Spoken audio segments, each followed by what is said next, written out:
สวัสดีครับสวัสดีคนมักเลี้ยงงัวสุผู้สุคนครับพี่น้องวันนี้มาเบิ่งงัวน้อยอายุ2 เดือนกว่าเพิ่นกินนมยามมื้อแลงหลังจากที่เฮาไล่เข้าคอกแล้วเพิ่นก็สิเข้าเต้า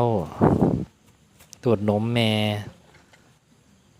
อายุหลายแล้วนี่2 เดือนกว่านมแม่เพิ่นก็บ่ค่อยมีหลายแม่เพิ่นก็ยังบ่จ้อยปานใดพี่น้องแต่ก็เบิ่งแล้วซูบๆแน่อยู่ เต้าใดดูดได้ก็ดูดดูดบ่ได้แล้วก็คายออกมาดูดใหม่นมเหลือหน่อยแล้ววัวพันธุ์นี่เป็นวัวพันธุ์พอเลือดร้อยแล้วพี่น้องแต่ว่าแม่เพิ่นก็จะเป็นไทยโครงใหญ่ลักษณะของลูกก็เลยออกมาเป็นประมาณ F1 ครับพี่น้องก็เลี้ยงครับเฮ็ดเข้าเรียบร้อยตัวแม่เนื้อหนังก็สิบ่ได้เลือดสูงหลายก็สิบ่ได้มีเนื้อมีหนังหลายคือจังของเพิ่นได้พี่น้อง นี่เขาก็เอาเฮานี่ละตามเฮามีเท่าไหร่ก็สำนั่นระหว่างราคาหัวมันก็ถึกเนาะพี่น้องเนาะเลี้ยงต่อไปเพิ่นอยากสามีหญ้าสามีแนวเฮ็ดเวียก